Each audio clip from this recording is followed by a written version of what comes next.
하나님의 말씀은 출애굽기 20장입니다. 출애굽기 20장 15절 말씀입니다.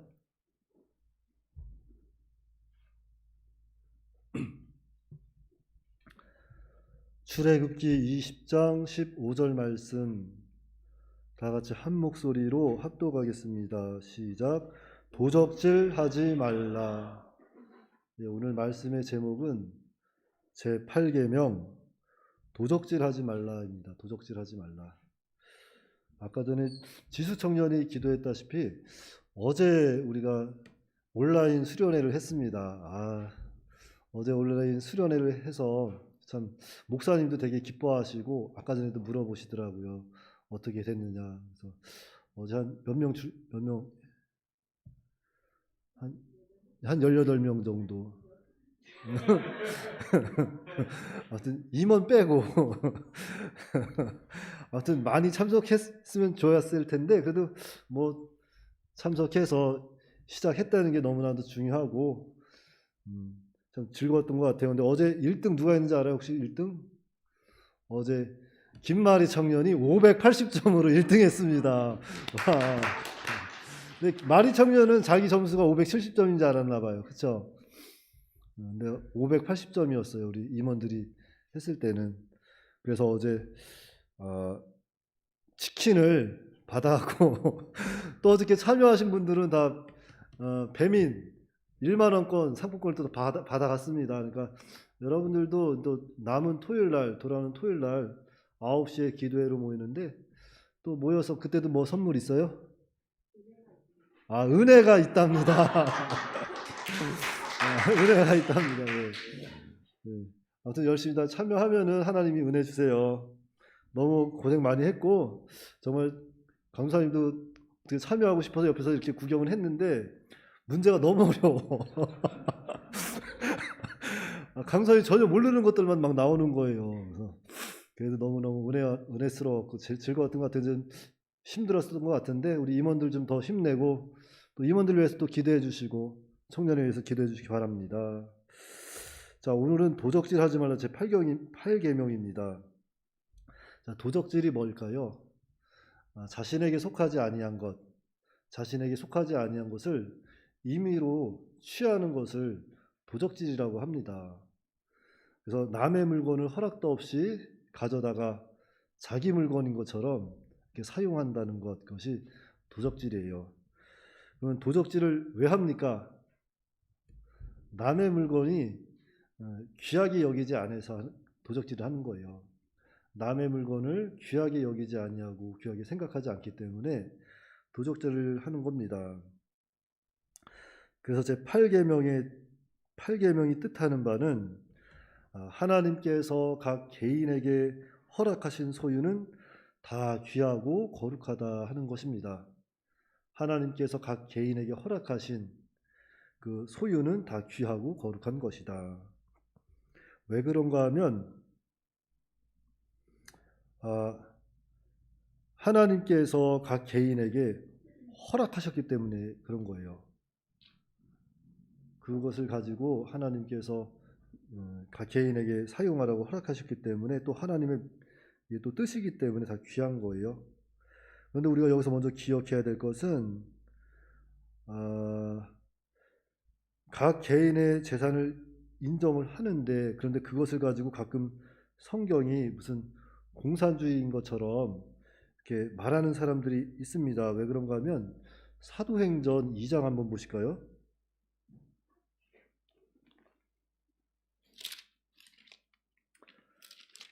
사도행전 2장 44절 45절 말씀입니다. 사도행전 2장 44절 45절 말씀 합독하겠습니다. 시작. 믿는 사람이 다 함께 있어 모든 물건을 서로 통용하고 또 재산과 소유를 팔아 각 사람의 필요를 따라 나눠주며. 자, 통용하고 나눠준다 그랬죠. 자, 이것은 이상적인 신앙의 공동체를 이야기하는 겁니다. 초대교회 당시 그 이상적인 그 신앙의 공동체, 그런데 이런 신앙의 공동체, 이상적인 신앙의 공동체를 가지고 무슨 공산주의인 것처럼 말하는 것은 잘못된 겁니다.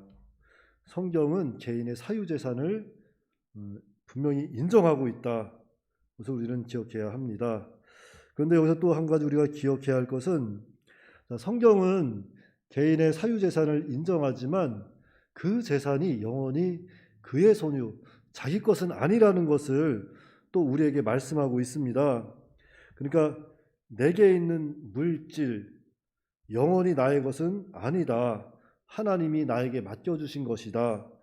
이런 믿음의 그런 개념이 우리에게 필요한 거예요. 그래서 우리는 이 두 가지를 다 알고 있어야 합니다. 성경은 각 개인의 그 소유 재산을 인정하지만 내게 있는 물질 영원히 나의 것은 아니다. 하나님께서 나에게 맡겨주신 것이다. 사람은 다 청지기일 뿐이다. 이런 믿음의 자세가 우리에게 필요합니다. 자, 그렇기 때문에 남에게 맡겨진 것, 물건이든지 생활용품이든지 남에게 맡겨진 것들은 다 자신의 권리 밖에 있는 것들입니다. 내 권리 밖에 있는 것들이에요. 그래서 성경은 철저한 개인의 사유재산을 이렇게 인정하고 있습니다. 그런데 주님 안에서 우리는 뭐 다 가족인데 뭐 어떠냐 그러면서 네 것이 내 것이고 내 것이 네 것이다. 이거는 잘못된 거예요. 그러나 내 것이 네 것이다. 이거는 좋은 거예요. 자비의 마음이니까. 그래서 정말로 내 것이 네 것이다.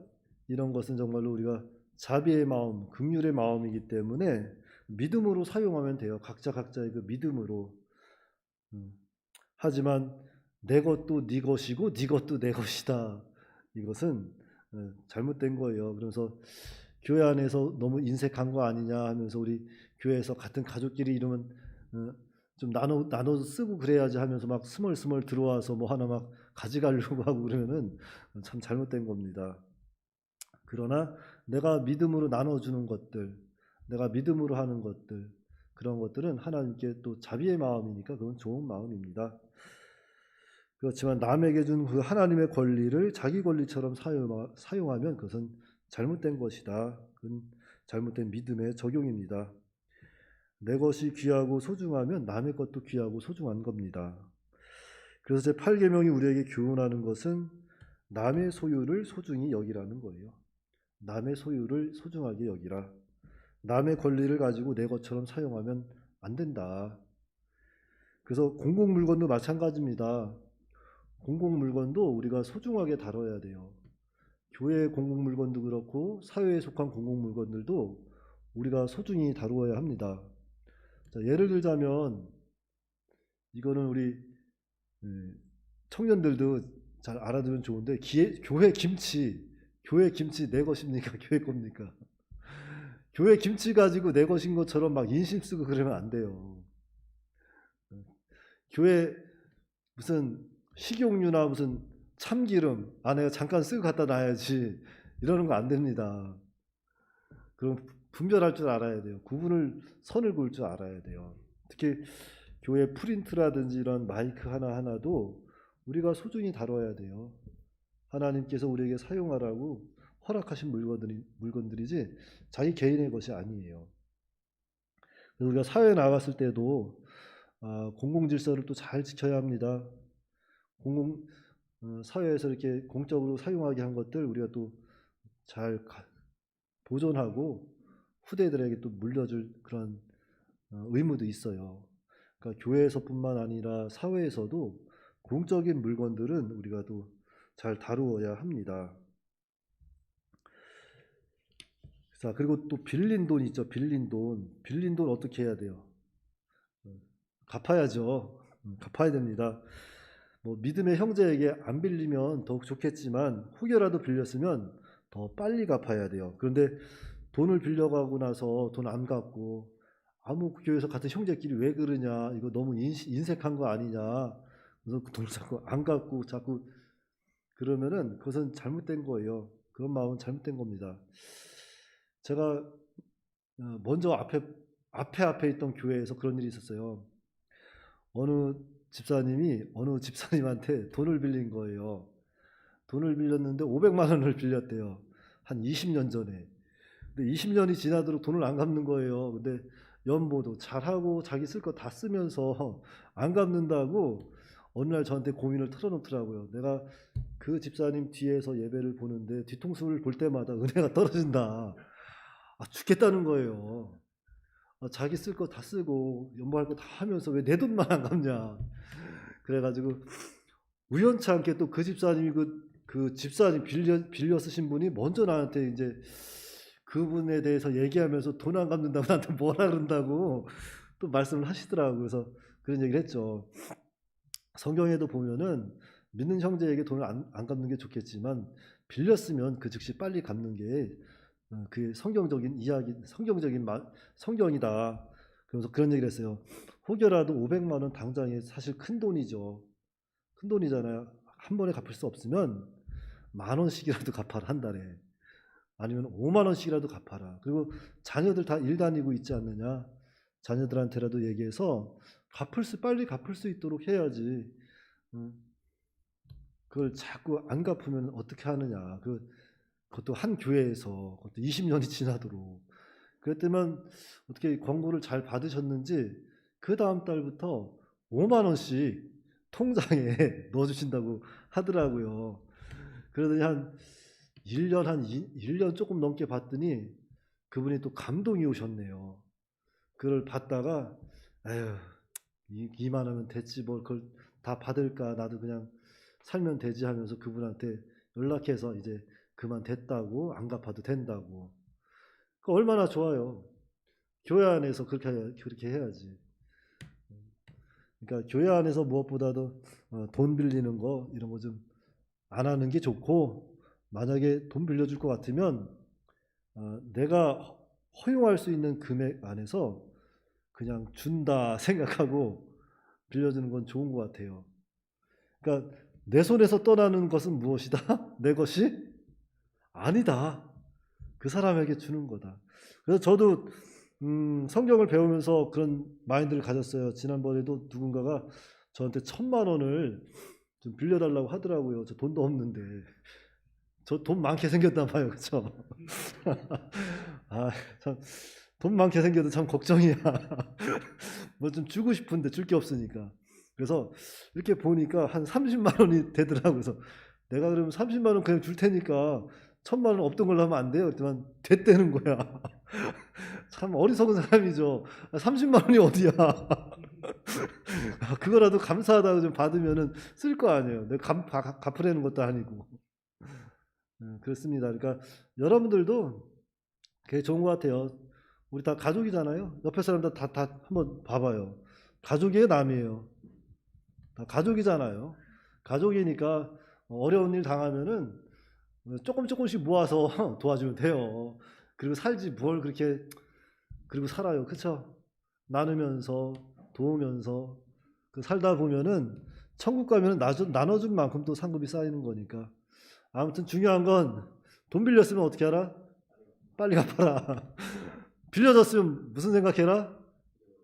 잊어버려라. 내 거 아니다. 그게 좋은 거예요. 자, 열왕기하 4장 7절 한번 볼까요? 열왕기하 4장 7절.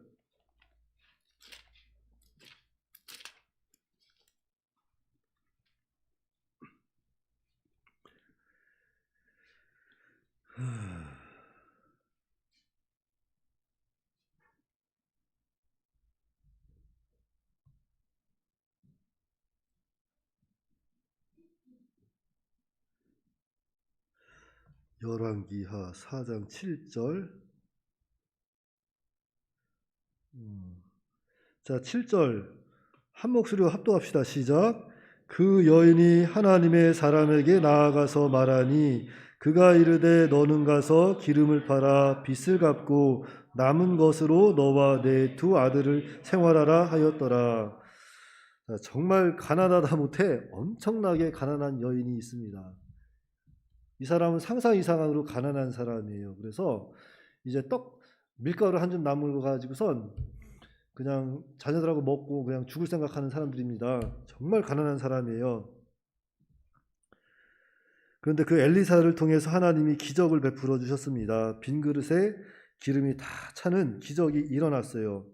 그리고 7절에 엘리사가 말합니다. 가서 기름을 팔아 뭐부터 하라? 빚부터 갚아라. 빚부터. 지금 배가 골았어도 그냥 엄청나게 골았을 거예요. 그런데 기름을 팔아서 뭐부터 해라?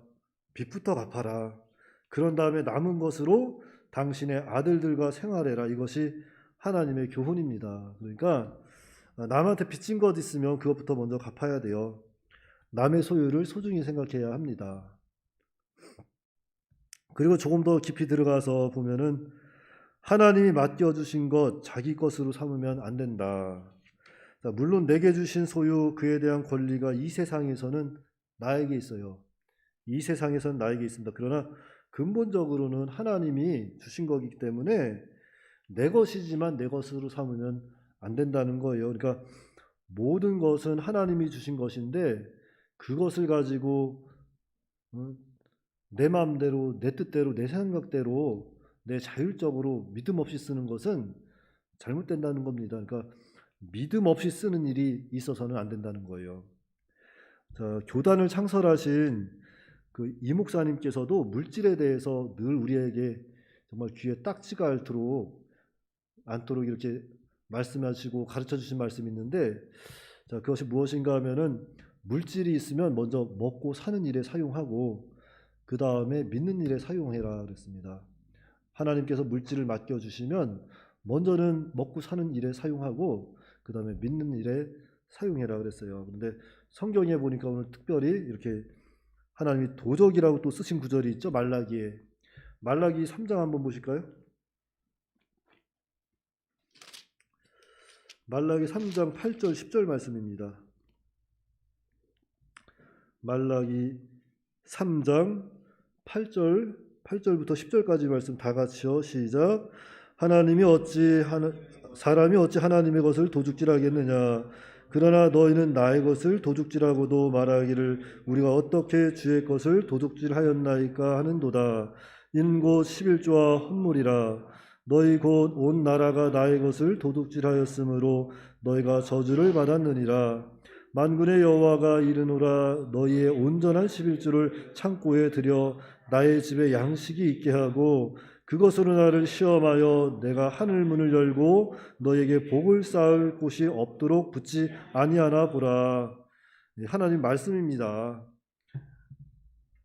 너희가 온전한 11조를 드려라. 그런데 거기들이 그 11조를 도둑질했다 그랬습니다. 그러니까 하나님께 바쳐야 될 11조하고 또 헌물을 바치지 않을 때 하나님께서 이렇게 도적이라고 말씀하셨습니다. 그러니까 하나님께 바쳐야 할 것은 잘 바칠 수 있는 또 우리가 되어야 합니다. 그리고 또 이 목사님께서 날도적이라는 말을 하셨어요. 날도적. 하나님께서 일주일을 우리에게 다 허락하셨는데 그 중에 한 날을 구별해서 드리는 것, 그런데 그 한 날을 이 주일을 빼먹는 것은 바로 날도적이다 그랬습니다. 여러분 혹시 이 목사님 누군지 아세요? 이병규 목사님? 이 교단을 창설하신 이병규 목사님이신데 키가 한 190 정도 되시죠? 굉장히 크세요. 굉장히 크시고 이제 소천하신 지 벌써 한 얼마나 되셨으려나? 한 5년 정도 되셨으려나? 5년 6년 되셨으려나 모르겠다. 그러니까 그분이 늘 우리에게 가르쳐 주셨어요. 일주일 중에 한 날을 온전히 하나님께 드려야 된다. 그리고 그날은 바로 주일이니까 주일을 잘 지켜야 된다. 그날을 빼먹으면 그것도 날도적이라고 그렇게 말씀하셨습니다. 아주 그래서 주님의 날을 또 우리가 함부로 사용하면 안 된다는 거예요. 주님의 날을. 그 남의 것 훔치면 안 되고 또 남의 소유를 소중히 생각해야 하고 그리고 하나님 앞에 그 세 가지 공공 물건에 대해서 또 날에 대해서 11조에 대해서 우리가 생각을 해야 되겠습니다. 그러므로 제8계명 도둑질하지 말라, 도적질하지 말라. 성경은 먼저 개인의 소유를 인정하고 있다는 겁니다. 개인의 소유를 인정하고 있고 또한 그 개인의 소유는 영원히 자신의 것은 아니다 하는 것을 기억하고 우리는 모든 일에 하나님의 주신 것을 바르게 사용하는 그러한 믿음의 사람이 다 되어야겠습니다. 기도하겠습니다. 거룩하신 아버지 하나님, 은혜를 감사합니다. 지난 한 주간도 하나님 은혜 가운데 세상 나가서 살다가 거룩하고 복된 주일 주의 전에 모였사오니 하나님께서 풍성한 은혜로 역사하여 주시옵소서. 아버지 하나님, 지난 한 주간을 돌아보면 하나님 뜻대로 하나님 말씀대로 살아가지 못할 때가 너무나도 많았습니다. 하나님께서 이 시간 기억나게 하시고 하나님 앞에 다 회개할 수 있도록 인도하여 주시옵시고, 또한 저희가 토요일부터 이렇게 또한 청년의 온라인 수련회를 하고 있습니다. 하나님께서 그 수련회를 통해서 하나님께서 또한 뜻하시고자 하는 그 선하신 뜻을 이루어 가시기를 간절히 바라고 원하옵나이다. 특별히 수련회를 인도해 가고 있는 우리 또 임원진, 하나님께서 기억하여 주시옵시고 지혜와 능력을 더하여 주셔서 그 수련회를 무사히 잘 감당할 수 있도록 은혜를 역사하여 주시옵시고, 우리 청년들이 다 그 수련회를 통해서 믿음이 한층 더 자라나는 귀하고 복된 시간 될 수 있도록 인도하여 주시옵소서. 우리 주 예수님의 이름으로 기도하옵나이다. 아멘.